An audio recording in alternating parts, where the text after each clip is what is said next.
et bienvenue à l'Institut Cardinal Jean-Margéau, l'ICJM, pour cette nouvelle soirée, cette nouvelle conférence, débat, ce nouveau rendez-vous que nous sommes heureux de vous proposer dans le cadre de la mission de l'Institut. Alors, comme à l'accoutumée, que les habitués me pardonnent, il incombe que je présente, ou que je rappelle, qu'est-ce que c'est cet institut et quelle est sa mission.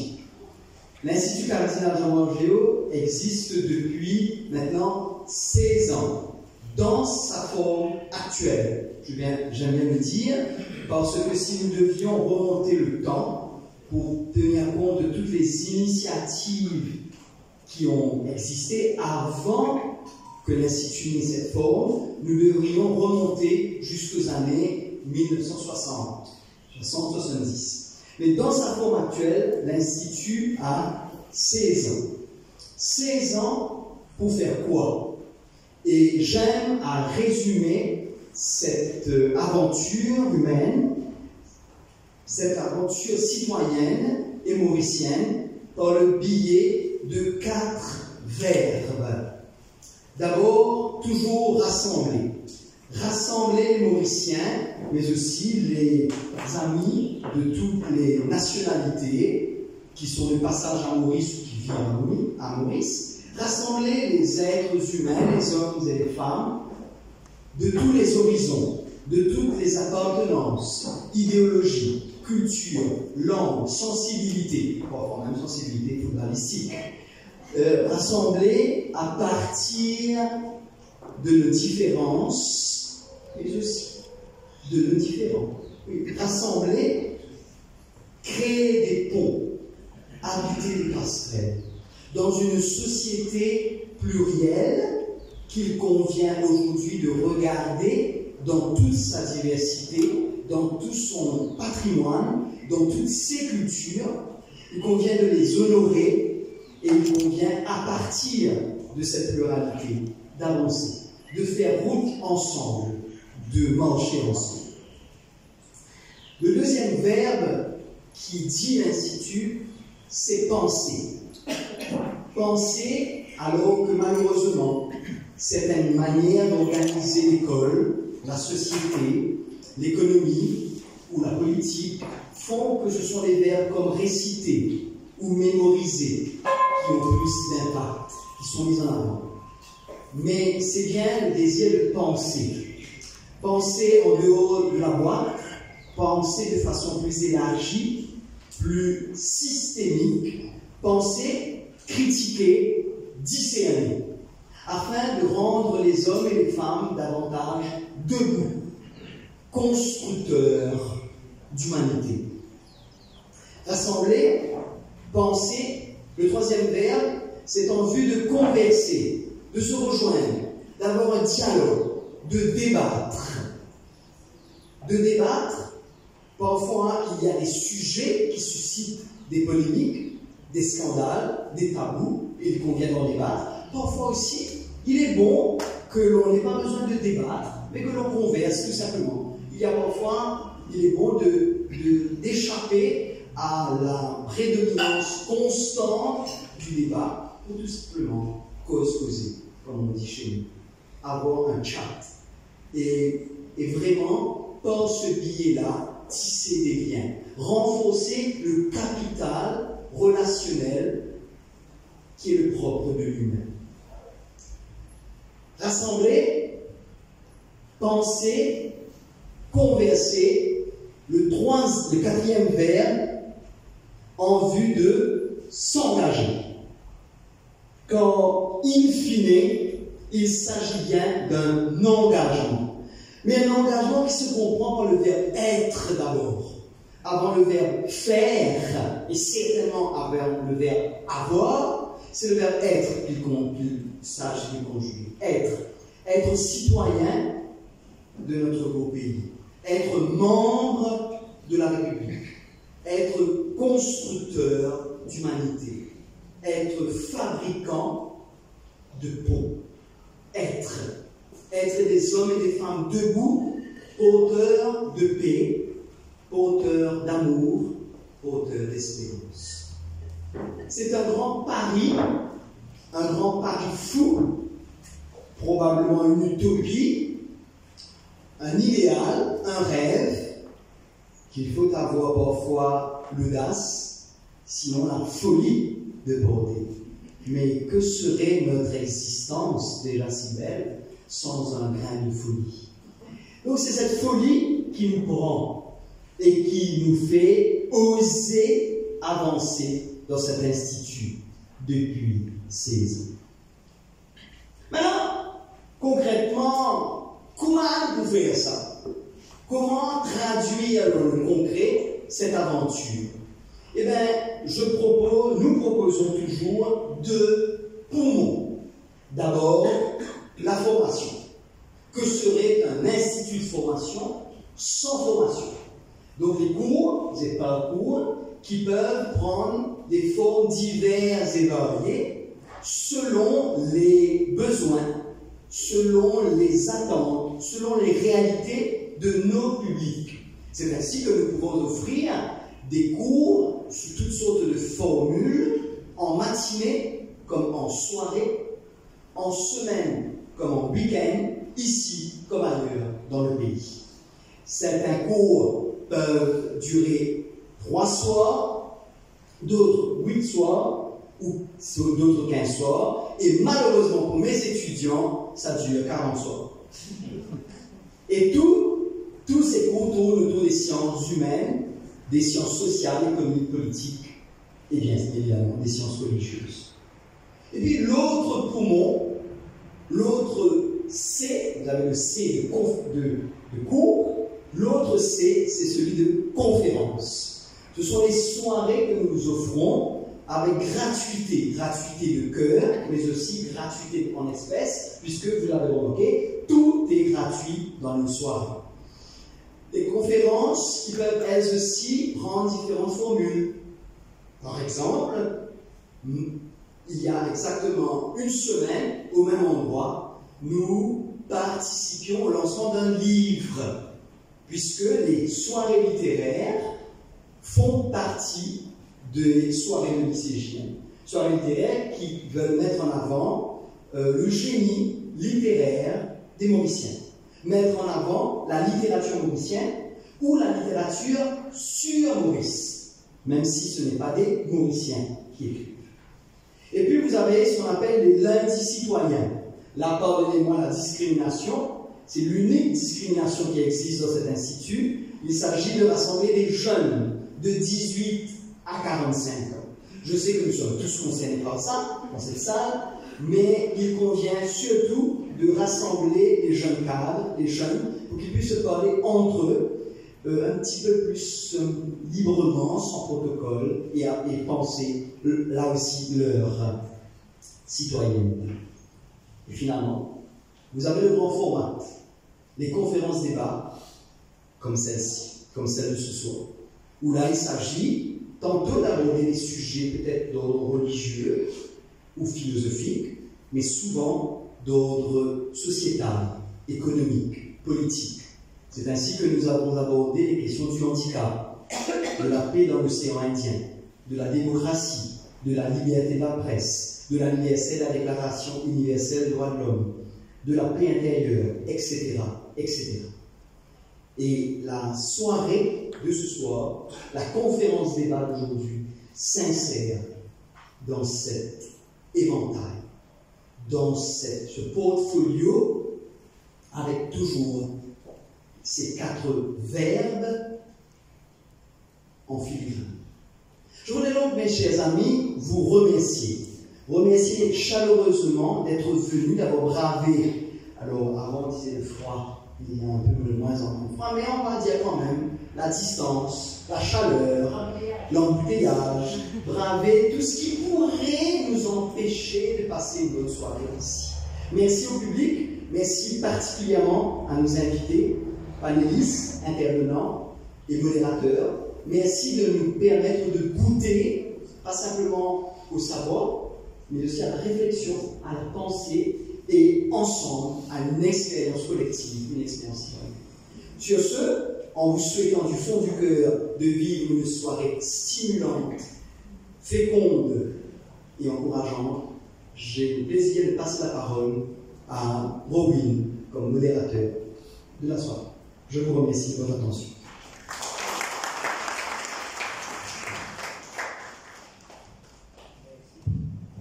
Merci Jonathan. Donc il serait intéressant avant de commencer directement avec le sujet pour la soirée, il serait intéressant pour moi, de faire la présentation des intervenants panélistes. À ma droite, nous avons M.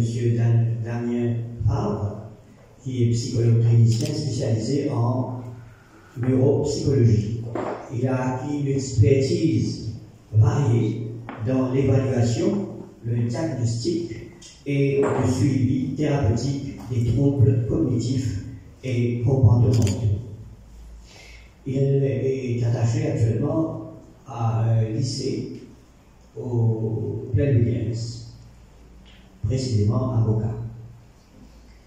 Et à ma gauche, nous avons un policier, M. Clifford Moutet, qui est enquêteur au Cybercrime Prevention Unit. Donc, il a aussi été formé en Inde au centre Noida. Voilà.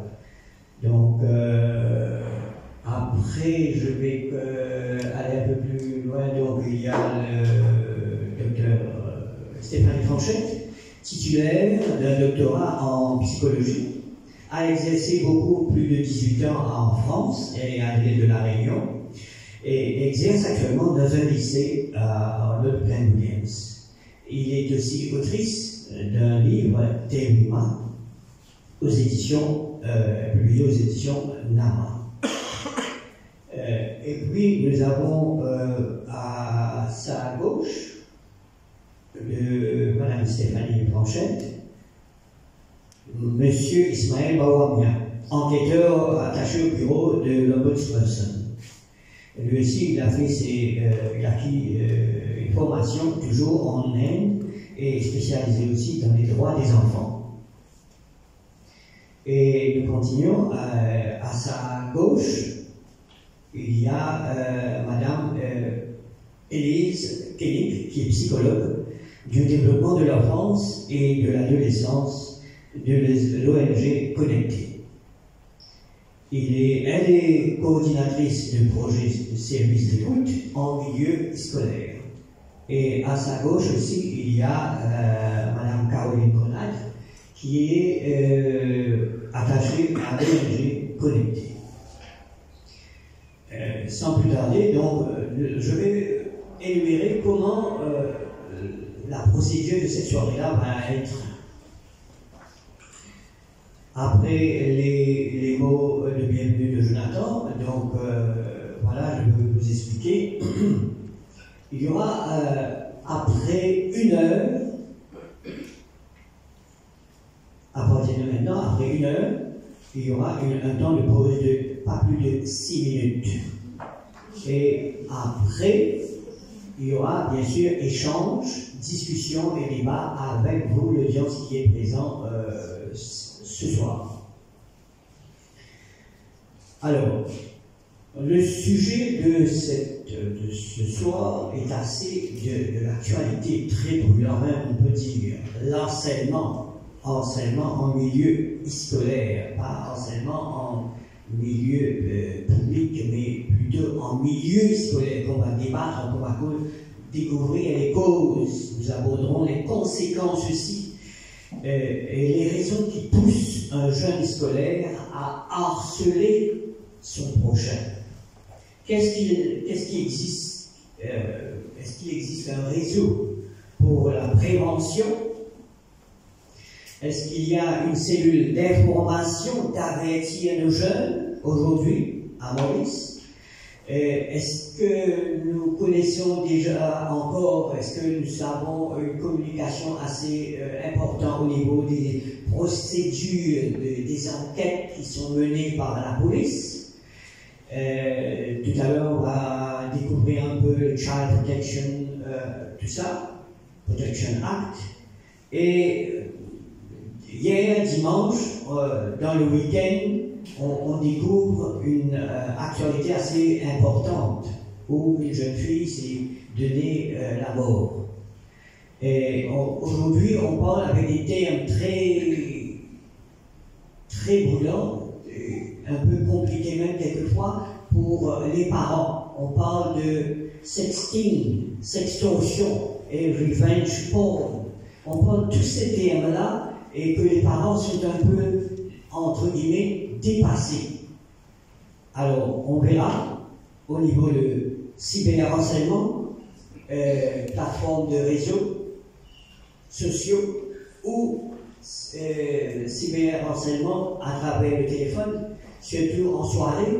Est-ce que c'est une cour de récréation 24/7? Et nous allons aborder aussi, nous allons nous poser des questions sur le rôle des parents. Ont-ils un contrôle ou s'intéressent-ils à ce que font leurs enfants dans leur chambre, au téléphone? Donc, toutes ces questions-là, nous allons les aborder pour 1 heure et avec la formule de dialogue. Pas individuel, mais les intervenants peuvent intervenir et lever la main avant de parler. Et moi, à ce moment-là, on va permettre à chaque intervenant de parler. Donc, il n'y aura pas de durée. Moi, je vais faire le stop, bien sûr, et il n'y aura pas de durée des intervenants dans leurs interventions.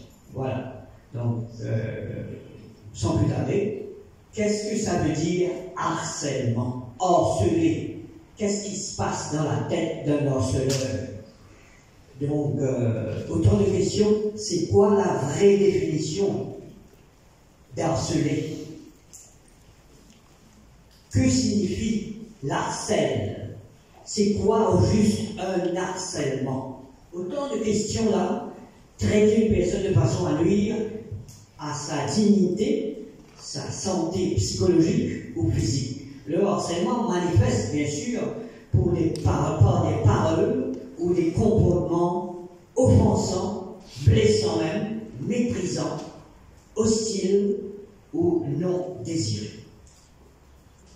Nous savons aussi que le harcèlement, qui prend la dimension d'un acte de violence, fondé sur des rapports de domination et d'intimidation, insulté, battu, bousculé, reçoit des menaces continuelles, où on parle alors, là, qui vient, c'est le terme harcèlement. Donc, voilà, en gros, les arguments, les questions que je mets à table et que j'invite les intervenants qui peuvent intervenir. Donc, levez la main avant de parler.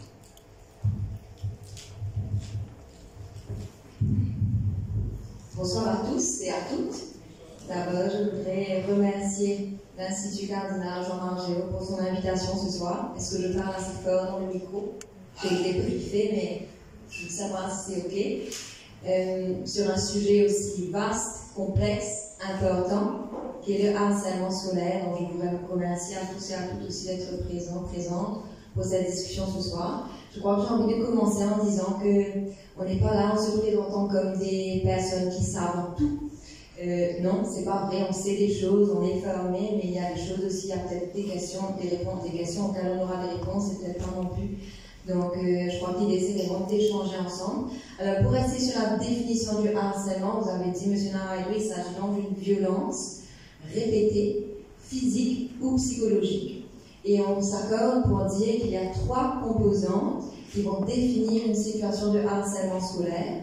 Donc la première va s'agir de l'incapacité de la victime à se défendre, donc le fait qu'il y ait une disproportion de force entre les agresseurs présumés et la victime. Il y a aussi une répétition des actes de violence, qu'ils soient physiques ou psychologiques. Il s'agit donc d'une répétition, je pense que ça c'est super important. Et puis dans le contexte du harcèlement scolaire, il est très souvent qu'il s'agit d'un groupe contre un ou une victime cible.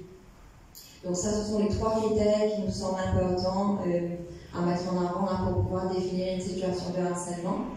Les auteurs sont nombreux et tous ne s'accordent pas, mais je crois que la question de violence est super importante et nous touche aussi, nous, en tant que professionnels de santé, parce qu'il s'agit donc de la violence et donc d'une nécessité d'agir chacun, chacune à notre place, de là où on reçoit ces enfants qui sont en souffrance et qui parfois n'osent pas et qui osent nous dire des choses. Donc voilà, je pourrais continuer, mais si quelqu'un d'autre peut compléter. Bonsoir tout le monde. Oui, ça va aller. Ok, bravo. Je suis trop près du... Voilà. Bonsoir tout le monde et encore une fois, merci. Là, comme ça, c'est parti. Je ne vais pas parler longtemps. Oui, donc, comme a dit ma collègue Élise, effectivement, le terme important, c'est vraiment l'abus d'autorité que va exercer en fait l'auteur principal de ce type de violence qu'est le harcèlement. Mais effectivement, ça ne fonctionne jamais, enfin, en tout cas très rarement, sans la présence de pairs aussi, de spectateurs. Et il y a vraiment une composante qu'on oublie généralement de prendre en compte dans la gestion du harcèlement, c'est qu'est-ce qu'on va faire en fait avec les pairs, avec les spectateurs. Et donc, quelle peut être l'approche, quel peut être le dialogue qu'on va mettre en place avec ces personnes-là pour leur faire prendre conscience en fait de leur rôle dans la gestion des cas de harcèlement. Je pense que ça c'est vraiment une composante indissociable du terme de harcèlement, c'est que l'auteur du harcèlement va tirer sa force aussi du public qu'il aura par rapport à l'acte qu'il a commis. Donc voilà, c'est vraiment important et je pense que les préventions et les actions qu'on va mener par rapport au phénomène de harcèlement ne se concentrent pas assez sur les pairs et donc peut-être avoir aussi cette réflexion sur le profil de ces enfants-là. Il y a un artiste aussi qui est dans la salle, donc il souhaiterait dire quelques mots, dire son avis sur l'enseignement. Donc j'invite Kewel Valérie à dire sa présence. Bullying, tyrannie, intimidation, oppression, maltraiter, tourmenter, dominer, agresser. Un geste qui paraît anodin, capable d'acheter un fille plein au chagrin. Que toi que vas causer de son histoire mal, derrière moi qui pète à plein. Quand la main revient autant avec une parole inhumaine, c'est là le commencement d'un pétrin. De la cour remplie au bambin, qui part en dessin. Toi qui m'as oppressé, toi qui inspires la paix, est-ce qui te donne les guerres? Est-ce qu'il te connaît qui me l'a glissé, la vie qui te pénétrait pour cause de ma terre? Est-ce qu'il te connaît qui se tourne à se place sur la terre, malgré me couler et me grossir? Est-ce qu'il te connaît pas mon paupière, qui loue pour cause de ma parole? Et si nous tiens bien, pas drôle. Si nous disons toi qui te la tête, même bol, mouris-toi à cause de la casse-teule. Est-ce qu'il te dit plus au fond être fier? Ou te dit pour accepter Toto? Mais comment accepter une affaire qui ne peut pas trouver? Capable de misère, prépare, me lier? Impossible, parce que tu as trop fierté. Toi qui m'as oppressé, me pas t'y connais, qui m'a pépincé, qui te liquide, m'a blessé. Qui ont pas de senti toi pas baisser. Mais laisse-moi dire toi la vérité. Moi aussi, mon aime passé, qui aussi louré. Et pour ça, mon aveuglé, mon pas tout, ce mal fait, mon titi, son vie fait un dieu. Et pour la fois qui me l'a mis, sapé, c'est qui entend. Moi ici, moi tu fais pleurer. Et le toi, mon film défoulé. Même si je me trouve de l'homme coulé et qui me parle sentiment désolé, c'est qui entend. Moi ici, mon sentiment isolé. Malheureusement, on va me passer pour face, on va me mettre devant un comportement qui condamne et exprime mon regret vis-à-vis de ton regard qui peut s'aimer. Ce qui te veut dire fierté, saisisme, culpabilité, inexprimée, qui m'a bien déguisé. Une souffrance inavouée derrière un masque bien taillé. Bullying, tyrannie, intimidation, oppression, maltraité, tourmenté, dominer, agresser. C'est une réalité qui nous pire pour confronter un cruauté bien voilé et qu'un silence qui pas payé. Pour dire, les tourmenté, une triste vérité qui m'a été exposée. Merci.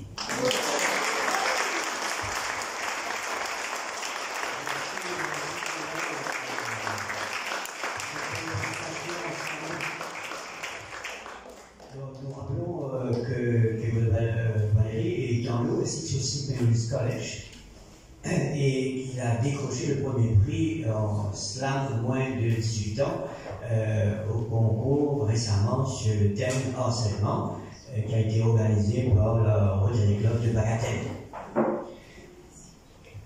Donc on continue. Qui veut intervenir sur... Bonsoir, merci au centre de m'avoir invité. Permettez-moi de présenter à nouveau, je suis le sergent Clifford Gauthier de Cybercrime. Je pense que vous avez tous pris connaissance du triste événement de la semaine dernière.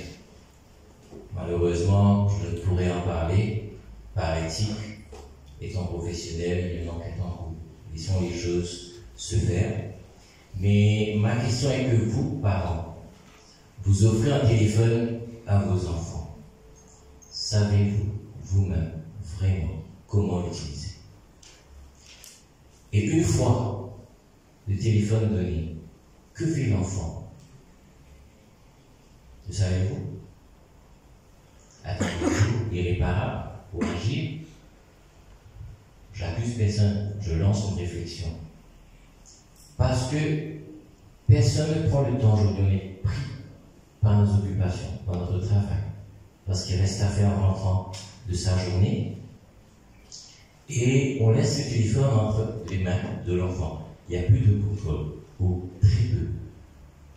Les enfants sont accrochés dès leur arrivée, je ne dirais pas pendant les heures de classe, mais je dis dès leur arrivée chez eux, jusqu'au coucher, et même au-delà. Et qu'est-ce qui se passe? Les enfants s'exposent. Il y a plusieurs façons de s'exposer, il y a trop de détails. Les photos qui sont prises dans les chambres, quand les portes se ferment, vous pensez que l'enfant est en train de dormir.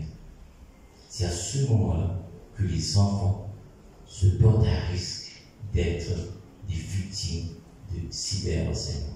On parle aujourd'hui de la thématique de la prévention, on parle aujourd'hui du bullying, on parle aujourd'hui du sexting, on parle du rapin, du smishing, du porn, et de revenge pornography.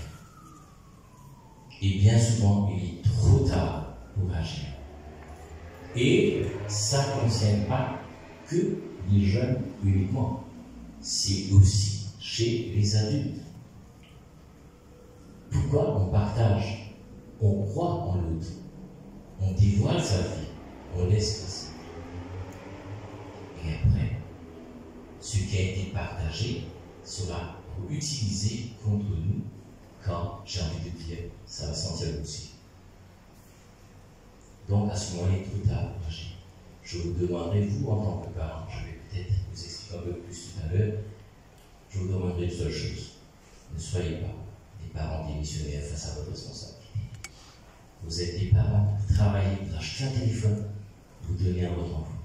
Je ne vais pas être dans les baskets des psys, je pense qu'ils sont les mieux placés pour dire, parler du comportement, mais moi je vous demanderai tout simplement de parler et de savoir observer si quelque chose ne va pas. Parlez ouvertement sans tabou. Mais le cyberharcèlement, c'est quelque chose qui prend de l'ampleur. Et c'est triste, malheureusement, trop triste, pour pouvoir laisser passer. Ce qui s'est passé la semaine dernière, hélas, c'est quelque chose qui aurait dû ne pas y arriver. Je reviendrai un peu plus tard sur d'autres types et formes de cyberharcèlement. Je passerai la parole à une personne. Merci.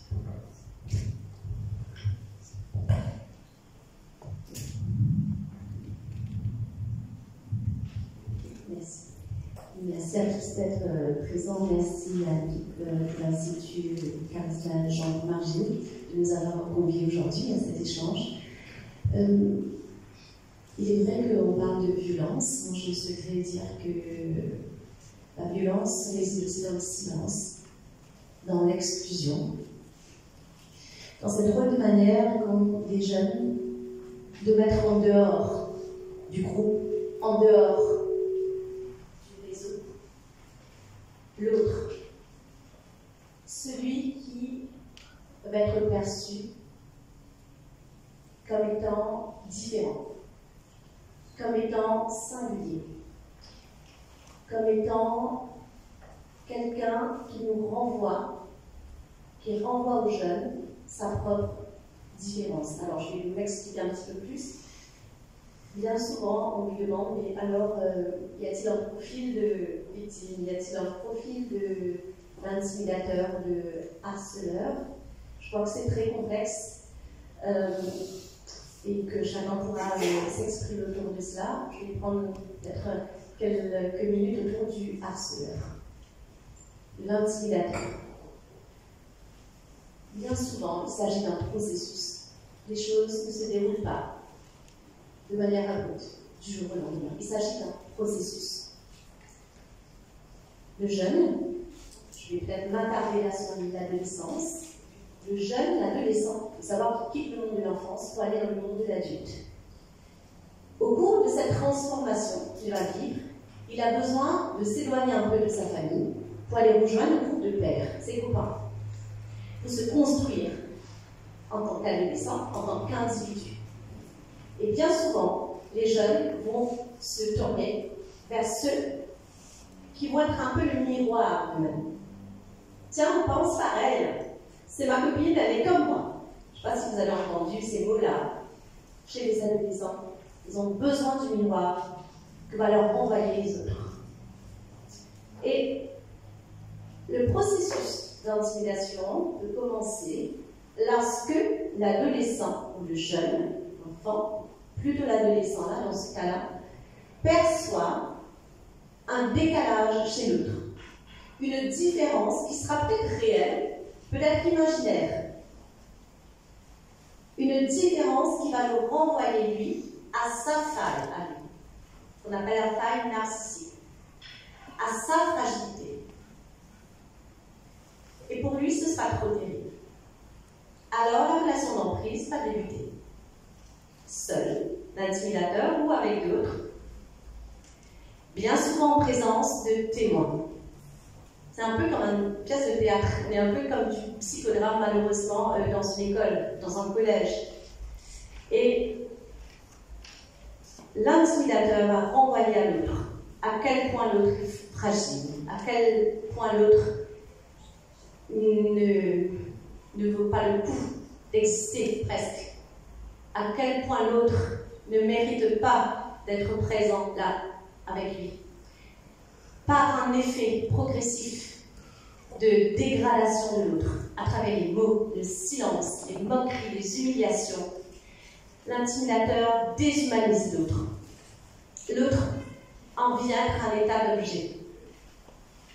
Qu'est-ce qu'on fait de l'objet? Imaginez-vous.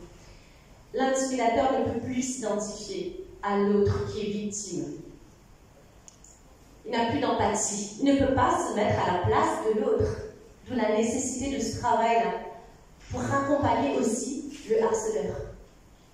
Et dans ce tourbillon où la victime croit finalement que les paroles que déverse sur lui l'intimidateur sont réelles, la victime s'identifie à ces paroles-là dévalorisantes. Et la victime, bien souvent, se tait. Elle se tait par peur de décevoir les autres. Elle se tait par honte. Elle se tait par culpabilité. Elle se tait. Un jeune sur deux se tait. D'où la nécessité aujourd'hui de se voir, comprendre quels sont les signes peut-être indirects qui viennent nous dire à quel point la victime est en souffrance. Oui, j'aimerais bien rajouter à ce que tu as dit, Stéphanie, par rapport au fait qu'il n'y a pas de profil type de victime. Il y a quelques années de cela, on pouvait penser que celui qui était trop gros, trop mince, avec des lunettes, trop roux, trop blanc, trop noir. Aujourd'hui, les dernières recherches montrent que ce n'est pas du tout le cas. Donc n'importe quel enfant, pour n'importe quelle raison, sur base de n'importe quel critère, peut être victime de harcèlement, au même titre qu'au sein d'une scolarité d'une quinzaine d'années, un enfant peut être à la fois intimidateur et victime. Donc il n'y a pas de profil type ni d'intimidateur, intimidatrice, ni de victime. Je pense que c'est super important. Et cette question d'appartenance au groupe avec ce processus d'adolescence, qui est une période de vulnérabilité, où le jeune va vouloir s'identifier à ses pairs et à travers ce processus de harcèlement, va trouver là une forme de pouvoir, une forme de domination et de puissance qui va justifier son appartenance au groupe. Donc les dernières recherches ont également montré que l'intention de nuire de la part de l'intimidateur n'est pas toujours avérée. C'est un jeune qui peut parfois lui aussi se sentir très mal et avoir très peur et qui va intimider parce qu'il cherche sa place, parce qu'il a besoin de ça pour se sentir valorisé. D'où toute l'importance de l'axe préventif où nous, à la maison, en tant que parents, on a vraiment cette responsabilité de pouvoir venir valoriser nos jeunes pour ceux qu'ils sont comme ils sont, aussi uniques qu'ils ou elles puissent être dans leurs différences et dans leurs ressemblances. Donc on aura l'occasion de pouvoir développer un petit peu sur l'axe préventif. Mais je voulais aussi rebondir, je vais terminer dessus pour cette intervention, mais il y a la question des signes. Stéphanie, tu as dit très clairement, un jeune qui vit le harcèlement va très très souvent se taire. Et donc nous, adultes, nous avons une responsabilité que de pouvoir venir repérer les signes qu'ils ou elles vont nous donner, qui ne sont pas forcément des signes aussi classiques que quand un adulte va mal, par exemple, même un adulte, parfois c'est difficile pour nous parler, mais un jeune enfant, un jeune ado, il va nous l'exprimer, nous le dire d'une manière très différente. Alors moi, je voulais m'attarder là sur quelques minutes sur justement quels sont ces signes qui vont nous montrer qu'il y a quelque chose qui ne va pas chez notre enfant, chez notre neveu, chez notre élève, qu'importe la place qu'on a dans la société, mais ils vont nous montrer des signes. Alors, très souvent, on va voir un jeune qui va commencer à se replier sur lui-même, un jeune qui va commencer à avoir peur d'aller à l'école, un jeune qui, quand on est en train de rouler en voiture, qui s'approche de l'école, qui va évoquer des maux de ventre, des maux de tête, qui va se lever le matin, qui va inventer le 10e mot de tête ou le boubou sur le genou, la mini égratignure qui n'existe pas. Mais les gratignures n'existent pas physiquement, mais elles sont psychiques. Donc quand un enfant nous dit qu'il ne veut pas aller à l'école et que le fait qu'il n'ait pas envie d'y aller perdure dans le temps, il faut l'écouter. C'est extrêmement important d'écouter son enfant qui ne veut pas aller à l'école, qui commence à avoir des vomissements, des maux de ventre, qui commence à se plaindre de n'importe quelle manière, même si parfois on croit que c'est du acting, et parfois on peut avoir tendance à minimiser, à banaliser ces mots somatiques. Bien souvent, les enfants, les adolescents, ils vont vivre leur mal-être à travers leur corps, parce que Stéphanie l'a bien dit, ils vont se taire. Pourquoi ils se taisent? Parce qu'ils ont super peur des représailles et des menaces. Qu'est-ce que je vais faire si je dis ça? Est-ce que mes parents vont aller dire à un tel, à X tel, à une telle, et ça va être pire peut-être pour moi demain? Donc, je crois que c'est important de pouvoir venir repérer ces signes, repli sur soi, premier signe de dépression, mais la dépression chez l'enfant, l'adolescent n'est pas la même que chez l'adulte. C'est un enfant d'ado qui va être plus irritable, qui peut se mettre très en colère, qui peut redoubler d'actes de violence, d'agressivité. C'est un enfant qu'on sent qui commence à être un peu différent, chute des résultats scolaires, performances différentes, absentéisme, commencement de symptômes de phobie scolaire. Donc tout ça, ce sont des signes qui viennent nous montrer que ce jeune est en réelle souffrance. Donc n'attendons pas que les mots qu'ils viennent nous le dire, toujours avec des mots, mais prenons en considération et prenons toute la mesure de l'importance que ce que le corps de l'enfant, de l'adolescent, peut nous dire. Voilà. Merci, Madame Elise. Là, il serait intéressant d'écouter le bureau, c'est le représentant, l'enquêteur qui est là, M. Ismaël Bawamia. Comment vous procédez au bureau de l'ombudsperson, donc au niveau des victimes? Est-ce que les parents viennent chez vous régulièrement? Alors, merci et bonsoir tout le monde. Dans le bureau, on reçoit très souvent les parents qui viennent vers nous pour dire voilà, mon enfant a été victime de bullying, etc. Et tout ce qu'on fait, c'est que nous n'avons pas les psychologues sur le bureau, c'est-à-dire que nous référons les parents, les enfants au psychologue du ministère, ou c'est dans une école privée, pour s'assurer que l'enfant reçoit ça et un support psychologique, etc. Mais ce que nous demandons aussi, par exemple, quand on envoie au ministère, ils doivent nous dire qu'est-ce qu'ils ont fait, quelles sont les actions et comment est-ce qu'ils ont, comme tu dis, avec le problème. Mais en même temps, nous, au bureau, notre travail, notre but principal, c'est aussi de faire le plaidoyer pour qu'il y ait des actions de prévention. Parce que c'est parce que nous ne sommes pas dans nous ne font pas de service d'urgence. Hein? C'est au ministère qui emploie ces gens et nous sommes là pour veiller que ces services fonctionnent. Mais de notre côté, l'ombudsperson, elle a le pouvoir et le mandat de faire des recommandations au ministre et aux différents départements du gouvernement. Et c'est ça depuis assez longtemps et même maintenant on continue à le faire pour qu'il y ait une politique de prévention. Et ce qu'on a remarqué, très souvent nous sommes dans le mode réaction. Après,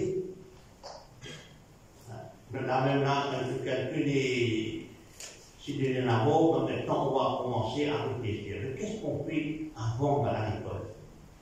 Comment est-ce qu'on aborde le sujet du harcèlement avec les jeunes? Est-ce qu'on donne la parole aux jeunes? Très souvent, quand on entend parler des adultes ou même des responsables d'établissement, ils ont des protocoles, si tu fais ça, la punition c'est ça. Est-ce qu'il y a des sanctions éducatives au lieu de réfléchir? Quel support? Comment responsabiliser ces jeunes? Et quand on dit respect, quand on implique les jeunes dans la prévention, quand les jeunes savent et c'est quoi, quelles sont les conséquences, et là peut-être il y a des moi j'aime bien le mot anglais, c'est les témoins des bystanders, ils sont là des bystanders, ils regardent peut-être une vie, et eux aussi peut-être, c'est-à-dire que banaliser cette violence, mais là, on transforme ces bystanders peut-être en agents de changement. Eux, ils pourront comme si, c'est pas correct. Et il faut que cette prévention fait comprendre, et les parents, et les profs, tout le monde, que le harcèlement, c'est une violation du droit de l'enfant. Une violation du droit à la dignité, violation à la protection. Parce que très souvent, on voit que c'est banalisé. Hein? On dit, ok, ça va, on sépare les enfants. Ou même les parents, ils ne savent pas comment aborder le sujet avec leurs enfants. Non, la prochaine fois, quand même, tu dois donner un. Ça arrive. Tu Plutôt tranquille, tenez le aussi. C'est-à-dire, là, on pensait justifier cette violence. Alors, c'est ça que pour nous, et on a parlé au bureau chez nous, on a un groupe de gens ambassadeurs des droits de l'enfant, eux, ils ont discuté de la chose avant les assises, et là, notre personne a collecté tous les revues et on fait transmettre le document au ministre. Et eux, ils ont dit qu'il faut qu'il y ait des school counselors pour dire avec ces enfants qui sont victimes et aussi des auteurs de bullying dans toutes les écoles. C'est pas nous, on le dit. Mais maintenant, les enfants disent ça. Et il faut impliquer ces enfants. Maintenant, les enfants font TikTok, il faut podcast, affiches, etc. Quand ils passent à l'action pour la prévention. Quand nous, les adultes, on parle aux enfants, adultes aux enfants, mais quand on a les pires éducateurs, les pires counselors, enfant à enfant, eux, ils savent comment faire passer le message en jeune.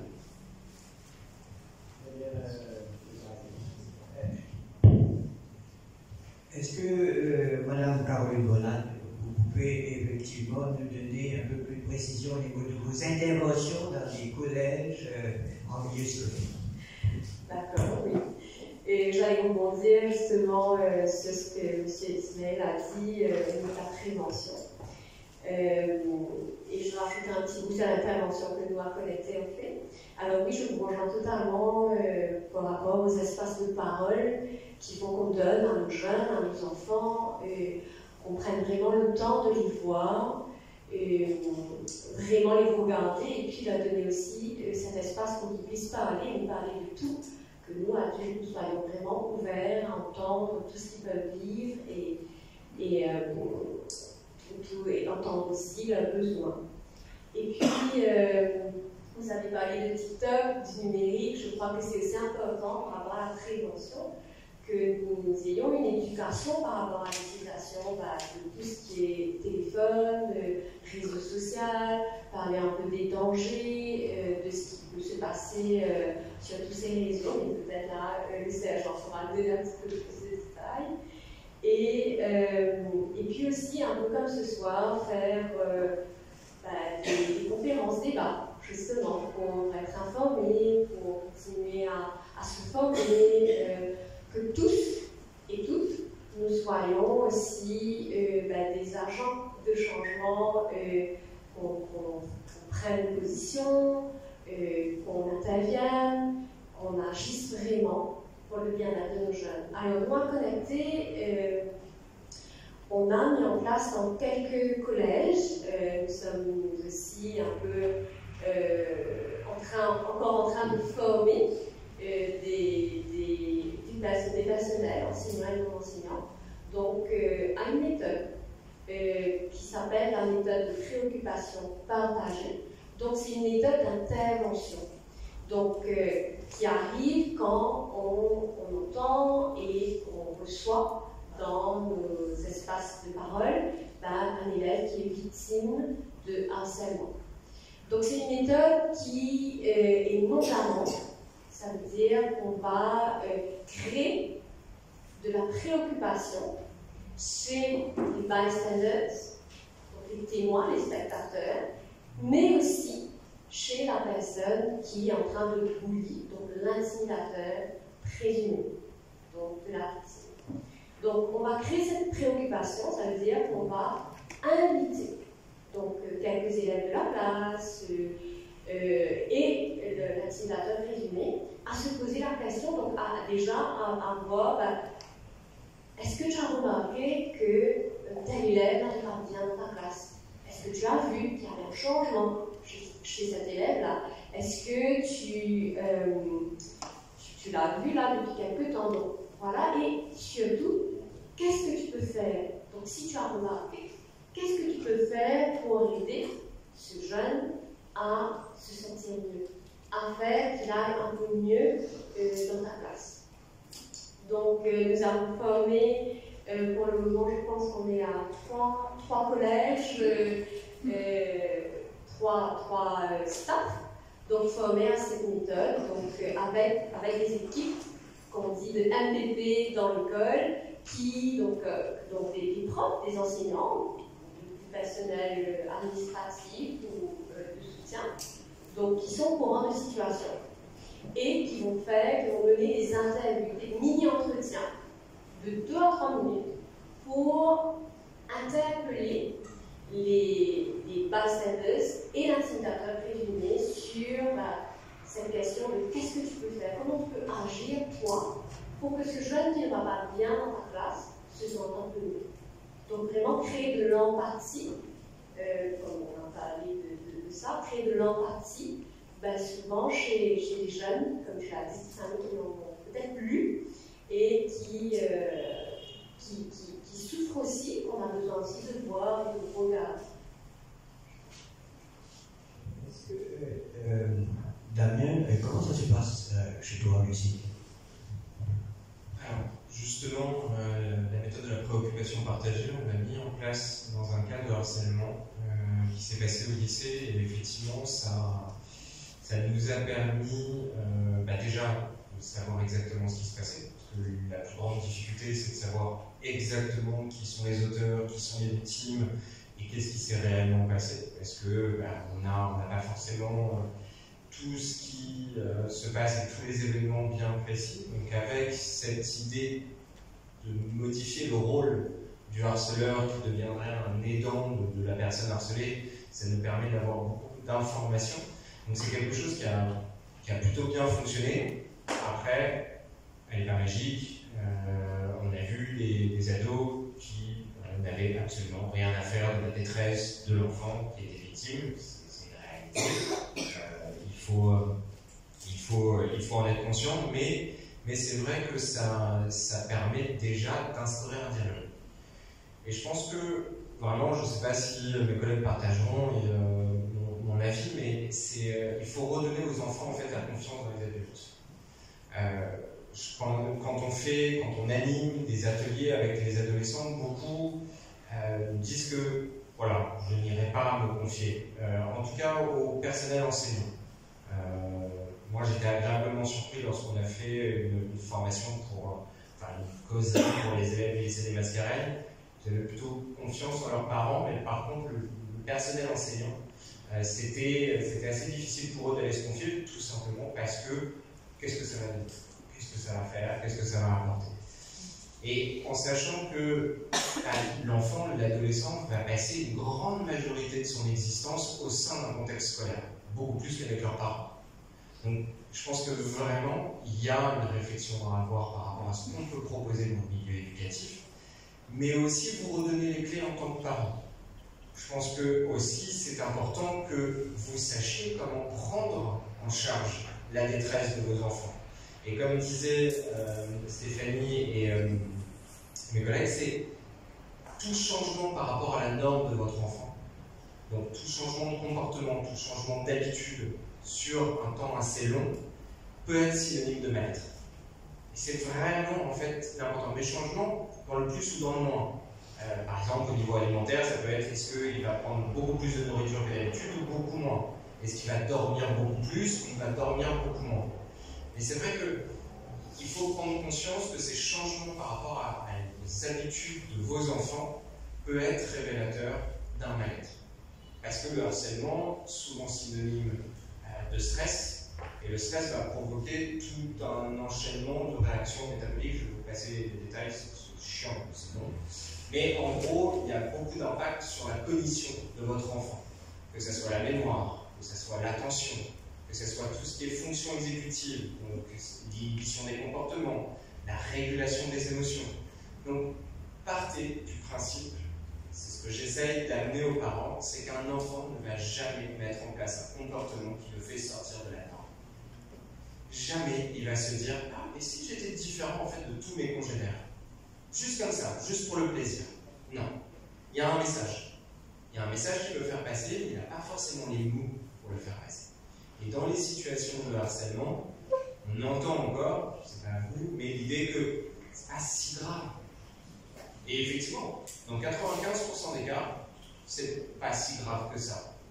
Mais Est-ce qu'on oublie donc les 3 à 5% en moyenne d'enfants qui sont victimes de harcèlement et qui vont conduire à des comportements d'automutilation, voire plus graves que ça. Donc c'est de sortir de notre propre perception en tant qu'adulte de ce qui est grave ou de ce qui ne l'est pas, et d'accorder une confiance totale en la parole de l'enfant. On l'accueille. On accueille cette parole, peu importe ce qu'on va en penser, pour créer cet échange et cet espace bienveillant entre lui et vous.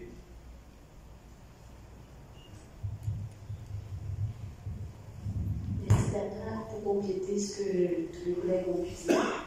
Moi, je pense qu'il y a plusieurs niveaux en fait, en termes d'impact sur le développement d'un enfant, et ça commence dès la maternelle et chez l'adolescent.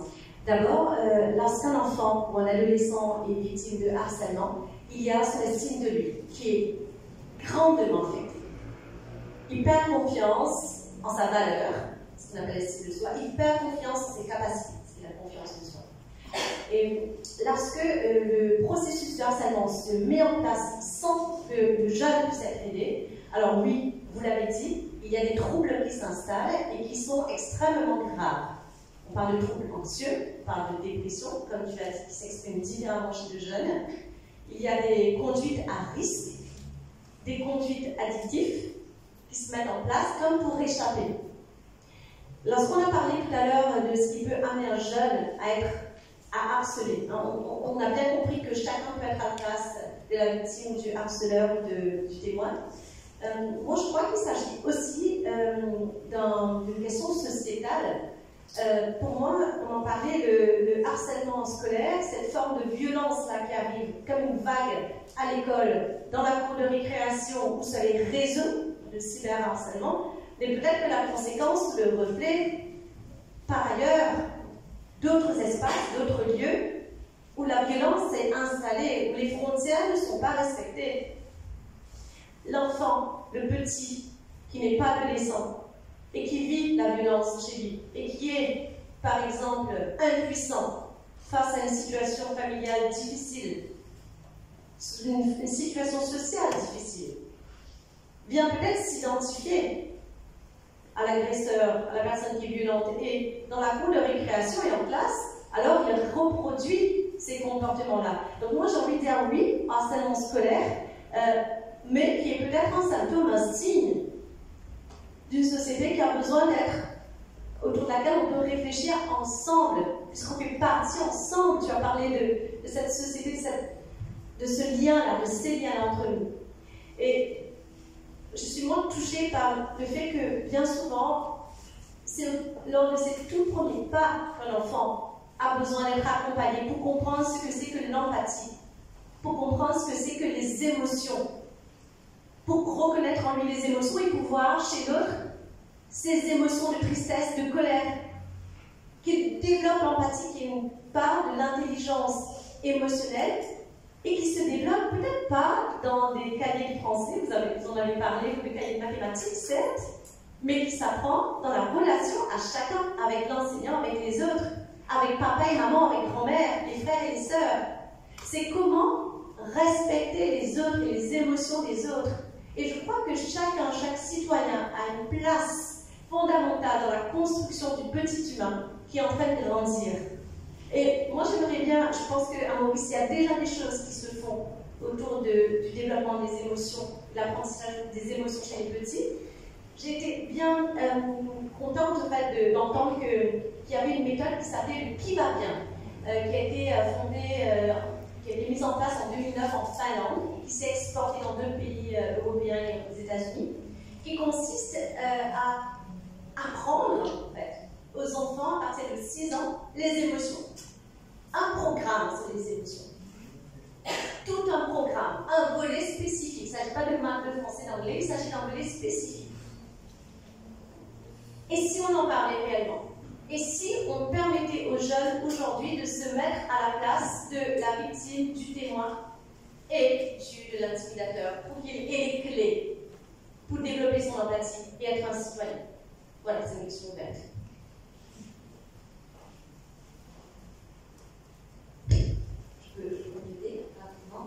Je vois que là, on est vraiment dans le dans le sujet de la prévention. Comment est-ce qu'on peut agir en prévention de ces comportements de harcèlement. Et je crois que c'est important aussi de réaliser qu'on a des opportunités d'apprentissage, des habiletés, de compétences psychosociales, ce dont tu as parlé, Stéphanie, de l'empathie, de la résolution de conflits, de promouvoir les valeurs de tolérance, de respect. Et j'ai envie de dire, ça commence chez nous.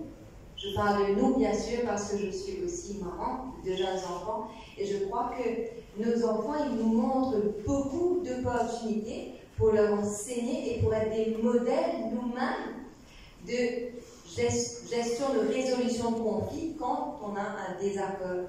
Et je crois que c'est là où tout commence, c'est dans nos familles, dans nos maisons. Là où comment est-ce que je peux aider mes deux enfants qui se disputent la rivière Milo ou que sais-je, mais c'est là où je peux intervenir et dire comment est-ce que tu peux exprimer ta colère, ton désaccord avec des mots. Comment est-ce que je peux dire à mon enfant que tu as le droit de ne pas être d'accord, mais tu n'as pas le droit d'être violent, tu n'as pas le droit de taper, de frapper et de dire des gestes d'agir de façon violente. Donc je crois que la prévention, ça commence vraiment chez nous. Et puis dans les classes, comment en tant qu'enseignant, vous pouvez, parce que j'imagine qu'il y en a, être modèle de ces actes de résolution de conflits, de modérateur, des temps d'écoute en classe, des temps de parole où on peut donner la parole aux jeunes pour venir s'exprimer, pour parler de leurs désaccords, exprimer leurs émotions. Je crois que ça, c'est vraiment super important.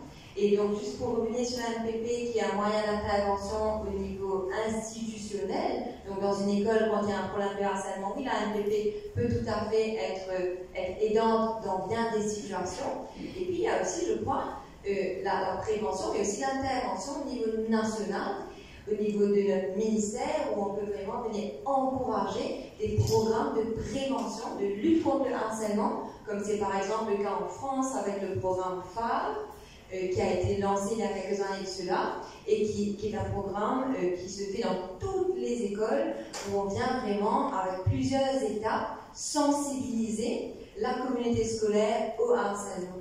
Donc je crois que je voulais juste compléter dessus. Merci. Donc, à demain, je vais continuer dans mon créole.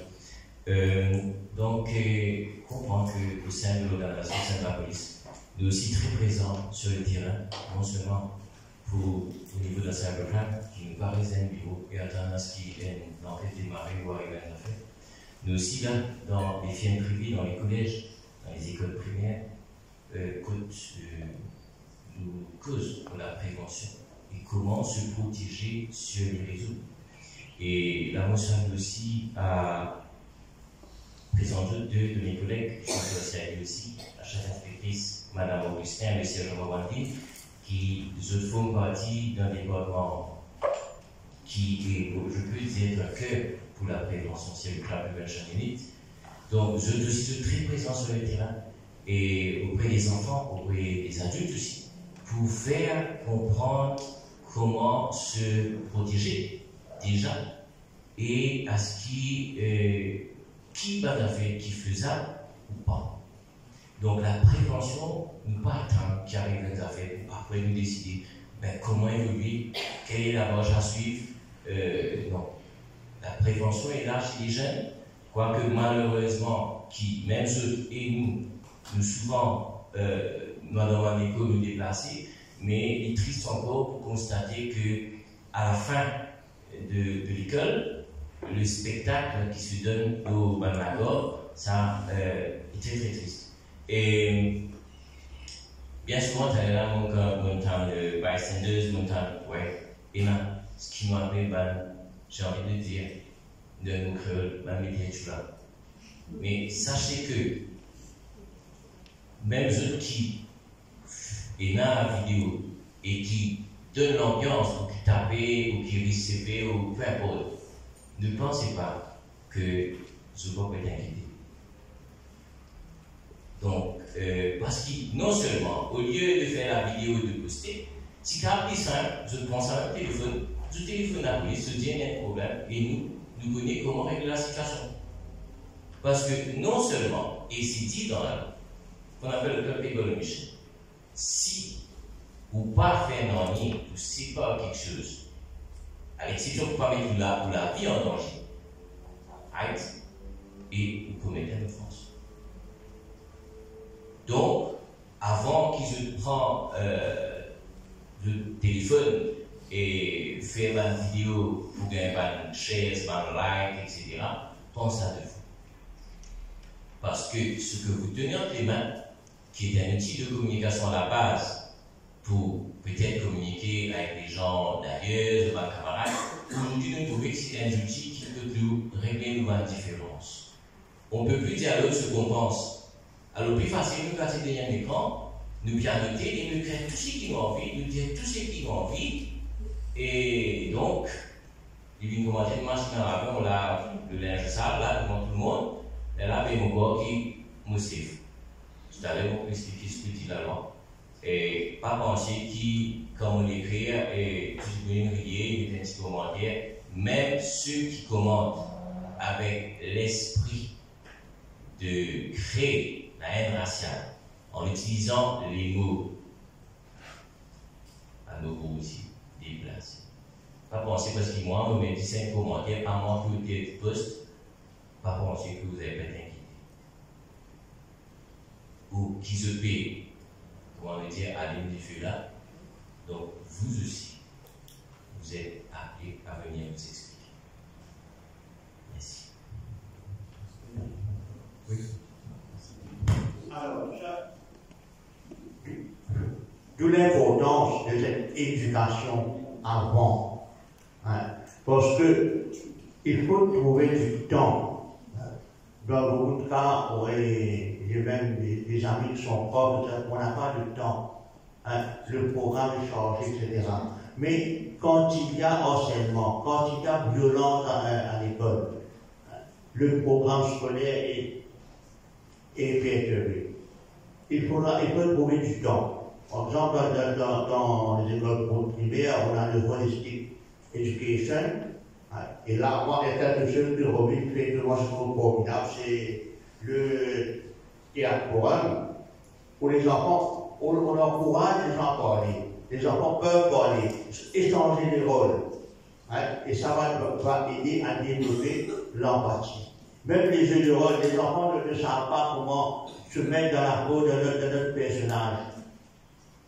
Alors, c'est la créativité, les enfants n'ont pas quand ils dessinent, c'est pour faire des dessins peut-être pas significatifs, mais si on leur donne des thèmes et écrivez les slogans, c'est important.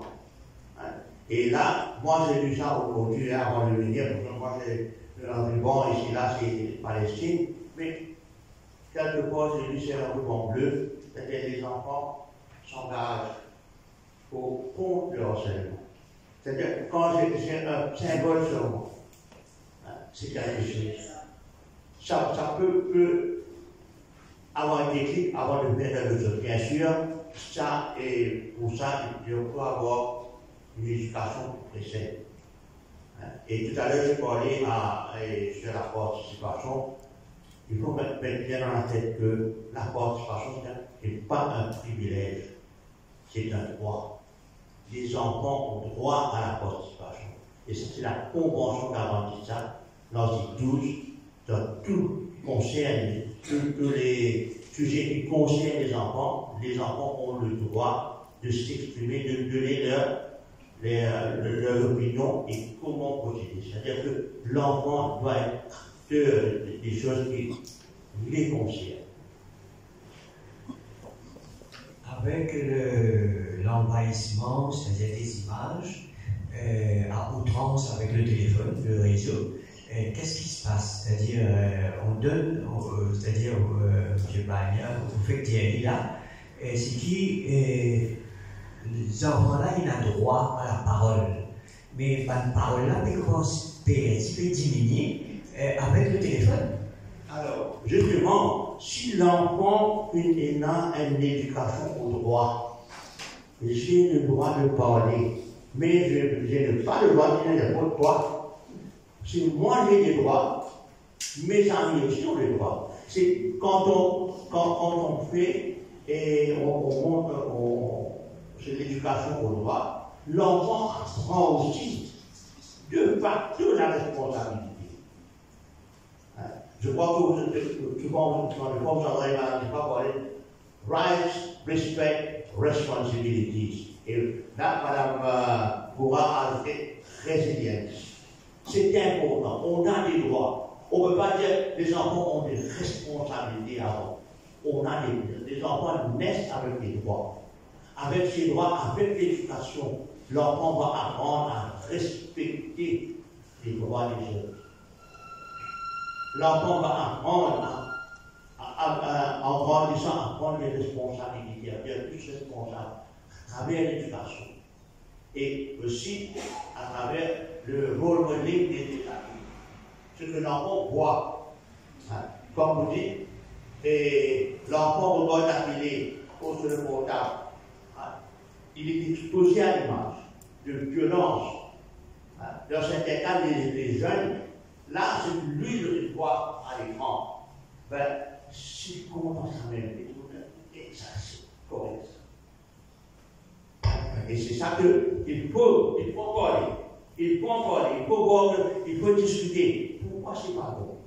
Comment? Et ça, je crois que vous avez bien expliqué avant, c'est de mettre l'enfant, il doit comme si, et comprendre l'empathie, développer l'empathie.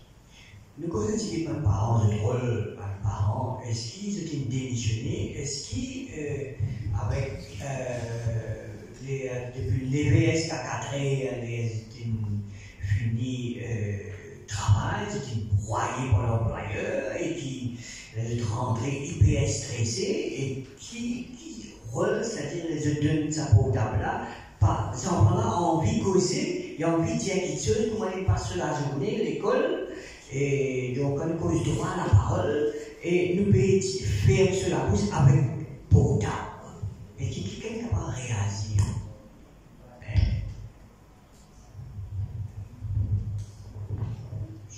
Je pense qu'il est important de ne pas diaboliser en fait cet outil numérique. Ça va être leur futur, qu'on le veuille ou non. Oui, c'est leur présent, ça va être leur futur, on va être hyper connectés. Quand on voit voilà, les résultats dans les tests de langue, que ce soit dans l'écrit, dans l'oral, effectivement, on voit que ça a un impact pas forcément que positif. Mais donc, voilà, c'est leur réalité. Maintenant, effectivement, je pense qu'il est excessivement important de former ces enfants-là. Et aussi qu'ils arrivent à avoir ces espaces d'échange entre eux, pour prendre conscience qu'ils ne sont pas forcément les seuls à faire des bêtises lorsqu'ils vont voir des choses qu'ils ne devraient pas voir, mais qu'on leur explique.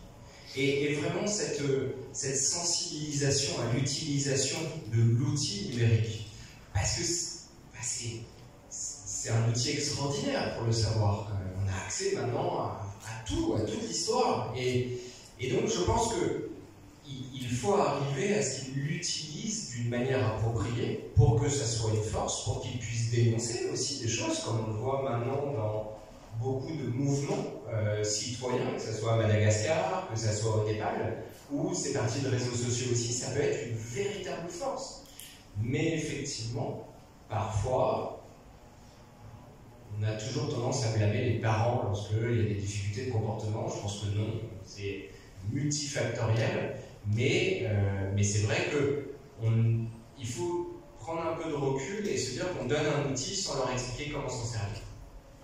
Et c'est extraordinaire, parce que c'est vrai qu'ils vont hyper rapidement et qu'ils comprennent très rapidement comment ça fonctionne.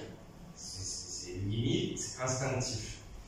Mais après, par rapport à leur père, ils entendent, ils voient des choses qu'ils ont envie en fait, de découvrir lorsqu'ils sont chez eux. Et si on les amène pas en fait, à utiliser avec conscience cet outil, ça peut donner des résultats et des conséquences dramatiques. Et pour finir, je pense que le harcèlement il est indissociable avec la notion du vivre ensemble. C'est comment on fait pour vivre ensemble. Cette notion, elle nous paraissait peut-être pas forcément nécessaire à apprendre et à échanger à notre époque, mais maintenant, par rapport au fait qu'ils peuvent avoir accès à une multitude de contenus, c'est comment je fais pour apprendre de l'autre. Comment je fais pour vivre avec l'autre, même s'il ne me ressemble pas, même si je ne l'aime pas? Je le laisse tranquille. Mais pour ça, il faut apprendre à le connaître. Parce que c'est de l'ignorance que naît la peur et le rejet. Et le problème, c'est que on a tendance, en ce moment, dans le monde actuel, à se regrouper par rapport à ce qui nous ressemble et à mettre de côté ce qui nous est différent. Et dès le début, peut-être apprendre avec les compétences sociales qui sont en plein développement avec les jeunes enfants, comment vivre ensemble, comment avoir cette sensibilité à l'autre. Je pense qu'on diminuerait aussi beaucoup cet impact-là.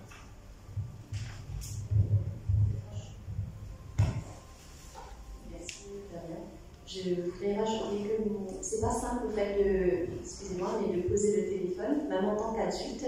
Je ne sais pas si vous avez vous-même eu cette expérience étrange de ne pas pouvoir lâcher le portable. Oui, ok. Donc les adolescents, les enfants, peuvent aussi être addicteurs, c'est le terme. Il y a une vraie libération de dopamine, de neurotransmetteurs.